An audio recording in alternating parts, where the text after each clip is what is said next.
So we got our return to form here tonight because tonight Raw was 2 hours. Raw hasn't been 2 hours in about 12 or so years or so. So this episode, I'm gonna say flat out, this episode was riddled with a lot of commercial breaks, man. That's something I just grew to hate as this show soldiered on. I said there's too many ads, too many commercials, uh, you know. But regardless, I am thankful that Raw is going back to 2 hours at least for the time being. So, we're gonna cover the eventful things here on this show here tonight. So the first is CM Punk. He comes out, he cuts a promo on the entrance ramp. He tells the entire crowd he won at the Hell in a Cell, but he doesn't feel like a winner. He says, I don't know where things are going right now. I don't know what is in my future, let alone his future comes out and interrupts him. And by future, I mean Seth freaking Rollins. These two have a sort of mini stare down here. Because I foresee that starting to tease the WrestleMania 41 possibility here with these two guys. So Seth makes his way down to the ring. He says, I am actually going to say something. Then CM Punk, I hope that you come back stronger and healthy. That way I can kick your ass even sooner or whatever. So obviously they're setting that up for later on down on the road. But we get an Intercontinental Championship match here between Jey Uso and Xavier Woods. And I want to talk about what happened after the match because Jey Uso won. He got the victory here. After the match, Xavier Woods kind of, refused to shake Jey Uso's hand. He's going up the entrance ramp. When Braun Breaker attacks Jey Uso, now you got to remember one thing. Braun Breaker last week seemingly turned babyface is what I thought, and I thought it was kind of a strange thing to do at the time, but I figured, well, Braun Breaker's he's a freak athlete, right? He's one of a kind, so they probably would want to turn him babyface, but that was all thrown out the window. Tonight he turned heel once again. Kofi Kingston advised Xavier Woods to help him out, to help out Jey Uso. Xavier Woods was against it, so Kofi Kingston went in there with a prime and ready Braun Breaker. So obviously Braun Breaker was gonna take the hand in that one, and ends up laying down all three men, Kofi, Xavier, and Jey Uso. So Braun Breaker is once again a heel on Monday Night Raw.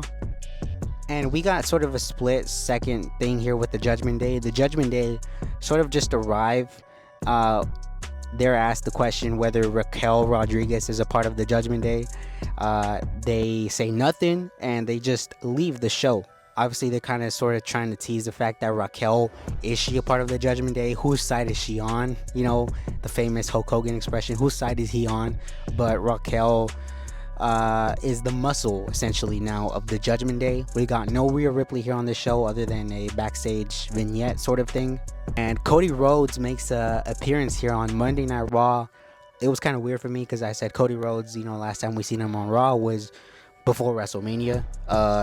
But he was here, and they sort of acknowledged the fact that Kevin Owens turned on him after the show. They kind of just briefly brought it up. This guy was super smiling. Like, this guy was all smiles. It's not like 48 hours ago he was getting his ass kicked by Kevin Owens. He just kind of ignored that.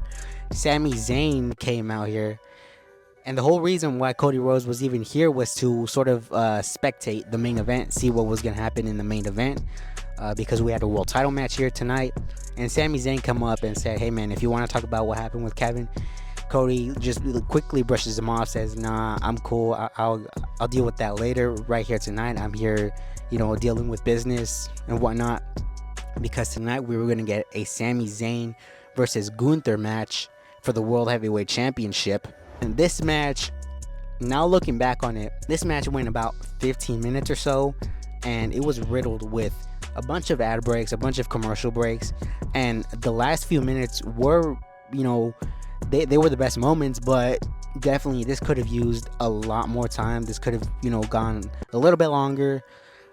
This should have been on the PLE, honestly, if I'm being honest with you. This should have been on the PLE.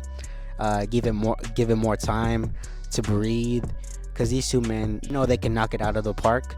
But within this, sort of a lot of time that they were given, they couldn't really do that. When we come out with Gunther He retains the World Heavyweight Championship. He put Sammy in a sleeper hold, and that was it. Gunther is still the world champ. There was a lot of rumors of possibly Goldberg getting involved in this match. I didn't think so, but there's always that possibility. But you can tell the show was short on time when Gunther was already up in the entrance ramp after the replays were shown, and Cody Rhodes comes out and essentially just confronts him, and we go off the air with this face-off. Now, I'm gonna say this: I'm not a big fan of this whole champion versus champion thing, because I feel like it makes one champion look like less than the other. And when you have two world champions, you really can't afford to make one look weaker than the other, right? It should be like this thing of having people want to have a match between the world champions, but never actually getting it, because it's gonna make one look far less superior than the other. This is a okay Raw. Wasn't my favorite, but it was an okay Raw. But let me know what you guys think down below of this 2-hour Raw format. Are you a fan? Do you hate it? Let me know down below. And until next time, I am out.